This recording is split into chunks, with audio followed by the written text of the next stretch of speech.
दोस्तों, इतिहास की किताबें अक्सर तारीखें लिखती हैं, लेकिन कुछ साल ऐसे होते हैं जो सिर्फ तारीख नहीं बदलते, ताकत का संतुलन बदल देते हैं। 2025 भारत के लिए ऐसा ही एक साल बनकर उभरा है। आज जब आप आराम से मोबाइल पर यह वीडियो देख रहे हैं, उसी वक्त हिंद महासागर की 3000 फीट गहराई में भारत ने ऐसा साइलेंट जाल बिछा दिया है जिसकी भनक तक ड्रैगन को नहीं है। आज जब आप चाय की चुस्की ले रहे हैं, उसी वक्त 44 सेकंड के भीतर 12 रॉकेट आसमान से उतरकर पूरे इलाके को नक्शे से मिटाने की क्षमता भारत के पास स्टैंड बाय में खड़ी है। दोस्तों, दुनिया बड़ी बेरहम है। यहां नैतिकता की नहीं, ताकत की भाषा समझी जाती है। कमजोर जब शांति की बात करता है तो दुनिया उसे मजबूरी कहती है, लेकिन जब ताकतवर शांति की बात करता है तो दुनिया उसे दयामस कहती है।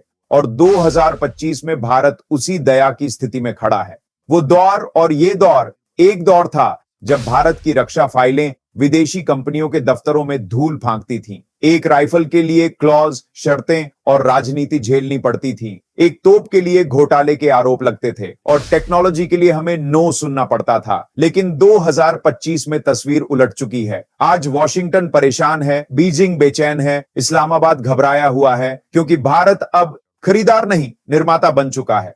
लाख करोड़ का निवेश, लेकिन यह पैसा विदेशी तिजोरियों में नहीं गया। ये गया भारत के कारखानों में, ये गया भारतीय वैज्ञानिकों के हाथों में, और इसका असर गया सीधे सीमा पर खड़े जवान की नसों में। ये मेक इन इंडिया का पोस्टर वाला वर्जन नहीं, ये उसका युद्ध वाला अवतार पूसास है।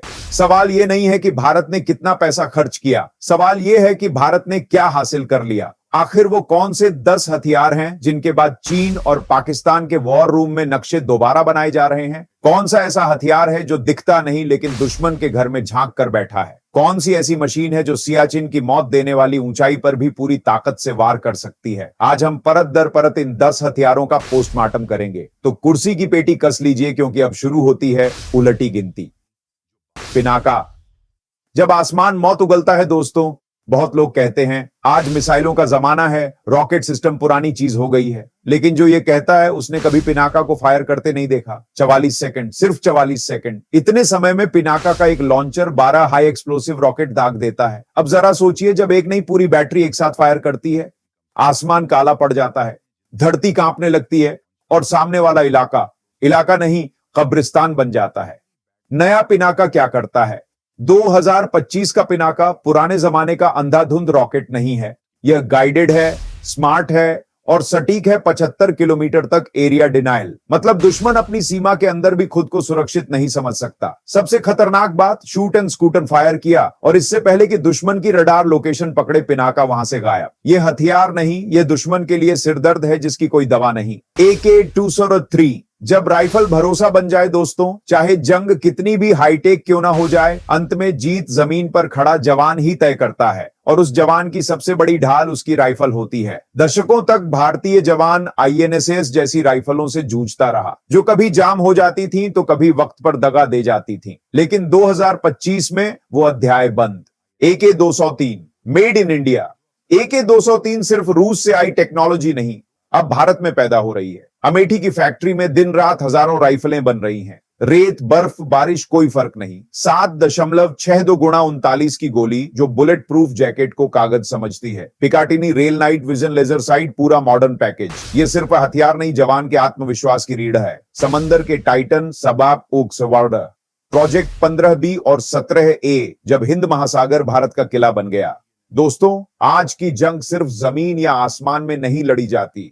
आज की असली जंग समंदर की गहराइयों में लड़ी जाती है। जिसके पास समंदर पर कंट्रोल, वही ट्रेड कंट्रोल करता है, वही एनर्जी कंट्रोल करता है और वही दुनिया की नस दबाकर बैठता है। चीन इस बात को बहुत पहले समझ चुका था, इसलिए उसने बनाई थी स्ट्रिंग ऑफ पर्ल्स, चारों तरफ बंदरगाह, बेस और जासूसी ठिकाने। लेकिन 2025 में भारत ने उस माला के धागे ही काट दिए। INS सूरत, चलता फिरता मिसाइल किला। INS सूरत प्रोजेक्ट 15B का गाइडेड मिसाइल डिस्ट्रॉयर है। 7000 टन से ज्यादा वजन, लेकिन फुर्ती ऐसी जैसे समंदर पर दौड़ता शिकारी। इस पर तैनात हैं ब्रह्मोस बराक 8 एडवांस रडार और सेंसर, मतलब दुश्मन का जहाज क्षितिज के पार भी हो तो भी INS सूरत उसे देख लेता है और मिटा देता है। ये सिर्फ जहाज नहीं, ये भारत की समुद्री लाल लकीर है। आईएनएस नीलगिरी, जो दिखे ही नहीं। अब आते हैं आईएनएस नीलगिरी पर। प्रोजेक्ट 17A का स्टील्थ फ्रिगेट। इसकी सबसे बड़ी ताकत चुप्पी। इसकी डिजाइन ऐसी है कि दुश्मन का रडार इसे देख ही नहीं पाता। रडार बोलेगा समंदर खाली है, लेकिन असलियत में वहीं खड़ी होती है मौत। यह जहाज पनडुब्बी भी मारे, विमान भी गिराए और मिसाइलों को भी रोके।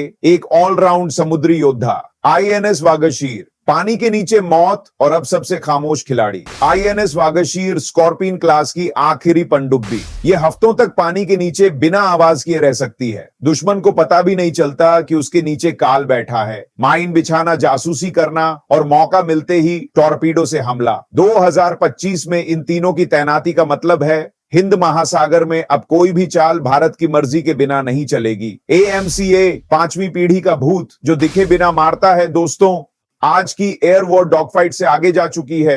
अब सवाल यह नहीं कि कौन ज्यादा तेज है, सवाल यह है वो कौन दिखे बिना वार करता है। और यहीं से एएमसीए की एंट्री होती है। एएमसीए क्या है? एएमसीए भारत का 5वीं पीढ़ी का स्टेल्थ फाइटर जेट। जब यह उड़ता है तो रडार पर गायब रहता है। इसका शरीर रेडियो वेव्स को रिफ्लेक्ट नहीं करता, सोख लेता है। दुश्मन की स्क्रीन पर सिर्फ सन्नाटा। क्यों 2025 गेम चेंजर है? 2025 में सरकार ने एएमसीए के फाइनल डिजाइन और बजट को हरी झंडी दी। मतलब अब यह सपना नहीं, प्रोजेक्ट ऑन मिशन मोड है। इसमें होगा super cruise, internal weapon bay, advance sensor fusion, AI support. यह विमान दुश्मन के एयरबेस के ऊपर जाएगा, बम गिराएगा और लौट आएगा बिना यह बताए कि वो आया भी था। चीन का J-20 और पाकिस्तान के सपने यहीं पसीज जाते हैं। ब्रह्मोस, जब रफ्तार ही हथियार बन जाए। दोस्तों, अगर भारत की सैन्य ताकत का एक नाम चुनना हो तो वो है ब्रह्मोस। ये मिसाइल सिर्फ उड़ती नहीं, हमला करती है समय से पहले। ब्रह्मोस क्यों खतरनाक है? मच 2.8 से 3 की स्पीड। मतलब जब दुश्मन का रडार बोलेगा मिसाइल डिटेक्टेड, तब तक धमाका हो चुका होगा। इसकी काइनेटिक एनर्जी इतनी ज्यादा है कि बिना वॉरहेड भी जहाज को 2 टुकड़ों में चीर दे। 2025 शाह ग्लोबल ब्रह्मोस ईयर। 2025 में भारत सिर्फ ब्रह्मोस चलाता नहीं, बेचता भी है। फिलीपींस, वियतनाम, इंडोनेशिया, चीन के चारों तरफ ब्रह्मोस की घेराबंदी। नई रेंज 450 किलोमीटर, 800 किलोमीटर डेवलपमेंट। अब सोचिए, हिंद महासागर में गश्त करता सुखोई और उसके नीचे लटकी हुई ब्रह्मोस। दुश्मन का जहाज रास्ता बदलने में ही अक्लमंदी समझेगा। जोरावर लाइट टैंक, पहाड़ों का राजा, चीन का काल। दोस्तों, गलवान 2020 भारत ने एक सबक सीखा था। चीन हल्के टैंक ऊंचाई पर ले आया और हमारे भारी टैंक पीछे रह गए। भारत ने कहा अगली बार हिसाब बराबर नहीं, अगली बार हिसाब खत्म। और जन्म हुआ जोरावर का। जोरावर क्या है? 25 टन का लाइट टैंक, खास तौर पर लद्दाख, सिक्किम, अरुणाचल के लिए। जहां हवा कम और इंजन दम तोड़ते हैं, वहां जोरावर पूरी ताकत से दहाड़ता है। इसमें है एआई इंटीग्रेशन, साथ चलने वाले drone, active protection system, high accuracy gun, मतलब चलते चलते भी सटीक निशाना।